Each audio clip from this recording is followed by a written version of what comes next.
খাগড়াছড়ির দেবতাপুকুর এলাকার নতুন সৃষ্ট নুনছড়ি ঝর্ণা দেখতে ভিড় জমাচ্ছেন দর্শনার্থীরা।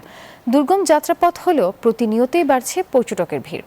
ঝর্ণায় গোসল, পাথরে বসে ছবি তোলা নিয়ে বিনোদনে মেতে ওঠেন তারা।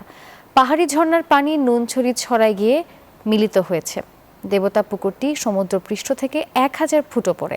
এখানে যেতে হলে 1800 সিঁড়ির ধাপ মারিয়ে উঠতে হয়। সরকারের পৃষ্ঠপোষকতায় ঝর্ণাটি পর্যটকদের কাছে আরও আকর্ষণীয় করে গড়ে তোলার দাবি পর্যটকদের। এ নিয়ে খাগড়াছড়ি থেকে আরও বিস্তারিত জানাচ্ছেন সহকর্মী মোহাম্মদ জহুরুল আলম। খাগড়াছড়ির সদর থেকে এখানে 15 কিলোমিটার দূরে আমি যেখানে এসেছি, এখানে যে দেবতা পুকুর রয়েছে একটা বিশাল একটা পর্যটন স্পট। এই দেবতা পুকুরের পাশাপাশি রয়েছে এখানে নুনছড়ি একটা ঝর্ণা, যেটা প্রকৃতিগতভাবে গড়ে ওঠা। এটার এখনো কোনো সংস্কার কিংবা প্রশাসনের এখনো ছোঁয়া লাগেনি।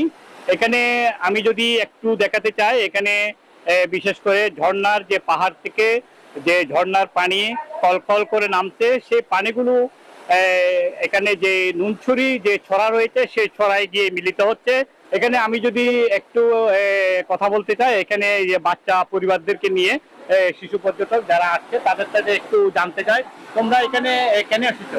আমরা এখানে ঘুরতে এসেছি। এখানে একটি ঝর্ণা দেখতে পেয়েছি, এটা অনেক সুন্দর, এটি অনেক ভালো লেগেছে আমাদের। ধন্যবাদ।